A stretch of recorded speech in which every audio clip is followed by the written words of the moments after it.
Hello，大家好，欢迎各位回到你宝贝的指甲频道。这一集我们来分享一个养甲护甲指甲重新生长的例子。养甲护甲，那就是表示这个例子一定很精彩，没有错。来上大图，哇哦！左边是第一周，右边是16周，改变非常的多。我们拉近看一下，它的中指改变非常的多，有没有？16周很厉害，可是16周它时间有点短，所以有些问题。例如说，我们荧幕上看到的，它另外一只的中指虽然变长了，但是来圈出来，中间撞断了一小角，很严重的呢。不过大拇指却改善的不错，看得出来非常棒。好。指甲变超快的原因，这个例子指甲可以变这么快的原因来讨论一下。它经过了16周6次的问题指甲处理，指甲变好的速度非常的快。为什么？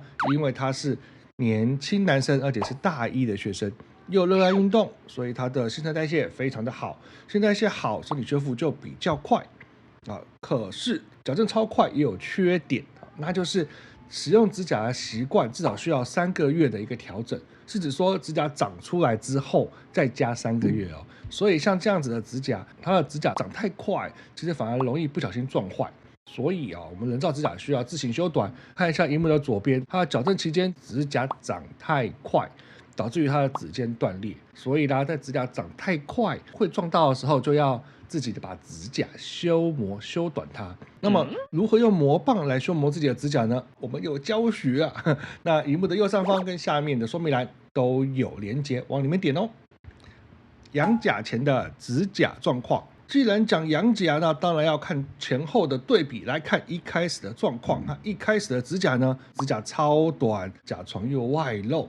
另外，它的指甲表面也凹凸不平，因为严重的凹凸不平，所以从侧面看，实际上是有严重的指甲凹陷。另外，指缘皮肤干燥，所以呢，前端指肉就红肿发炎。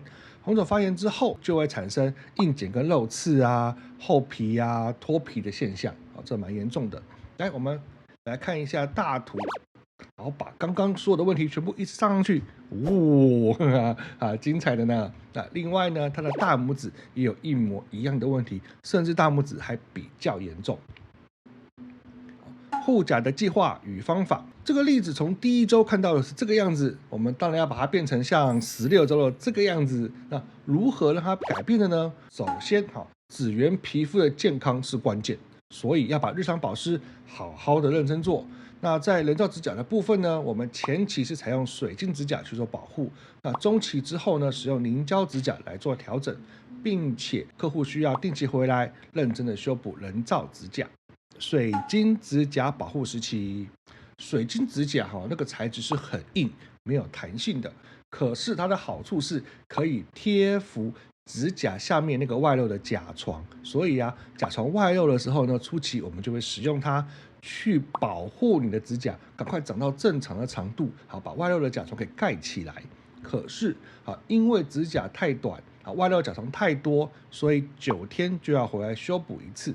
来，我们看一下它的进度，这是第1周看到的状况，第3周这是第5周第5周基本上是下面是水晶，上面是凝胶。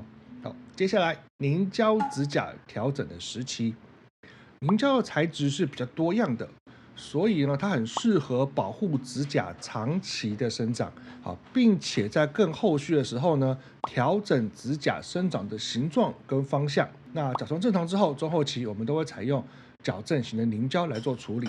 那在这个阶段，然后大约2到3周就要回来修补一次。所以我们来看一下它第8周的状况。第11周还不错，可是到了第16周，就出了点小问题。这等一下后面解释哦。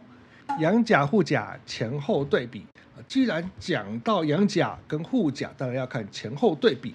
这个6次矫正历时16周呢，它的甲床外露的问题基本上算结束了。